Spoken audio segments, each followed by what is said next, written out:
First of all, I want to thank you all for coming.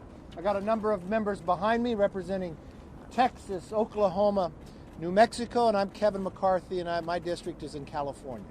It's also an energy district. I'm here today looking at the Port of Houston. This is one of America's great success stories. I saw that firsthand today. Energy, specifically cleaner American natural gas, is an enduring source of good jobs, affordable energy for families, but more importantly, makes not just America cleaner, but the rest of the world. We've watched America in the last few years become almost energy independent, making America stronger, creating more jobs economically, lowering the price of energy for Americans, and also making the world safer against our adversaries. I had never envisioned all that success could be wiped away with one pen. I never envisioned listening to President Biden on the day of being sworn in, talking about unity. But in less than 2 weeks, wiping away tens of thousands of Americans' jobs,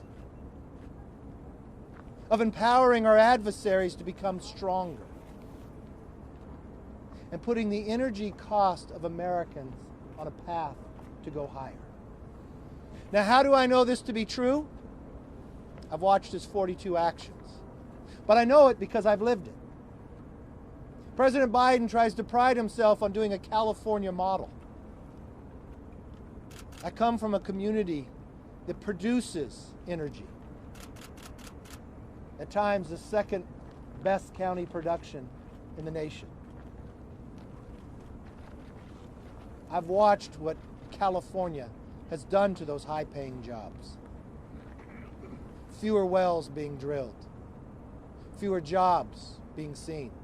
I've watched in California where I pay 40% higher energy costs than the average in the nation, even though it's quoted that we have electricity glut in California. I've watched at that same times in the summer where the heat rises and we're not dependable. That your electricity will be cut off even though you're paying 40% higher. And what has happened? America was growing, but California was shrinking. For the first time in the history of the statehood of California, they're not going to gain in the census a congressional seat, they're actually going to lose one. So because of the energy policy and others that were misguided in California, we've then exported our jobs. But what have you done right here in Houston? We've been exporting energy. I come here to see it firsthand, but many times I can come here to see my neighbors who have moved away from California for a better life of what Texas has been able to do. But now President Biden, not a unity ability to talk to those who would lose their jobs. In a time of pandemic when jobs have already been lost, you thought you would take action to help them, not cut them. You thought you would listen to them, not just to the tens of thousands union workers on the Keystone pipeline. But what about the small hotel owner or the restaurant owner that are now losing their jobs because of his action?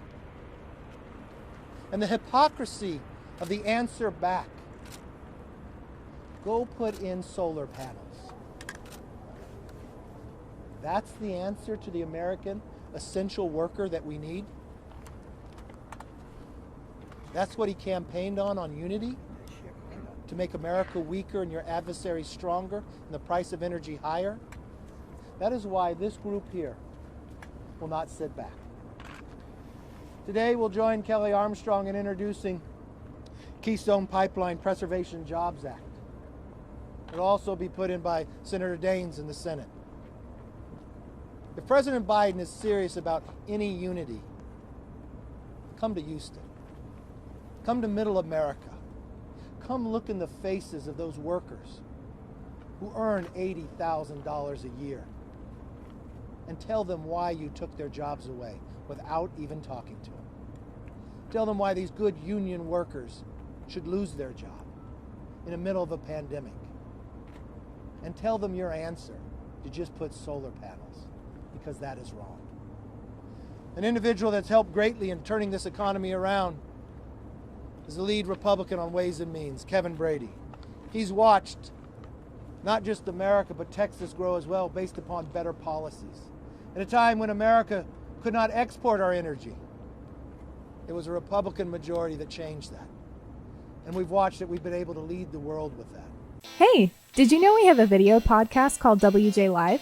The Western Journal's mission is to equip readers with the truth.